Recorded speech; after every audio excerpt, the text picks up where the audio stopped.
To create a nice neck flexion stretch, an important thing to realize or keep in mind is as we're doing this stretch or mobilization, the idea is not to just simply crank or yank on your head. So I think what's a good visualization for us to think about is that we are velcroed to the floor, starting at the top of our head. Now, in this particular version of the stretch in the isometric, I want my neck to be doing as little work as possible. So I'm going to interconnect or interlace my fingers. I'm going to place them right behind my head. I'll keep my elbows in just to make the pull a little bit easier. And then I'm just going to imagine pulling myself off of the floor or unsticking the Velcro. I'm going to come to a point where I get my chin into my chest, or at least as close as I possibly can.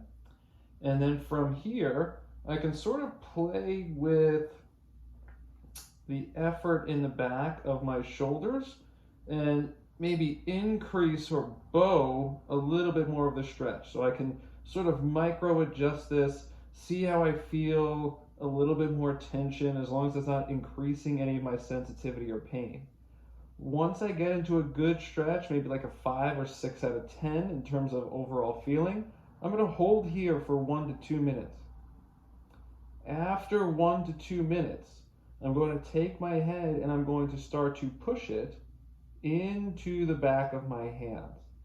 Now, depending on what we're working on, will ultimately determine how hard we are pushing, but we might be pushing anywhere between 10% of our overall effort to as hard as we can possibly go. And again, that might also impact the overall timing of our holds. Once we're done with that hold, we're going to just kind of slowly bring the head back down and relax.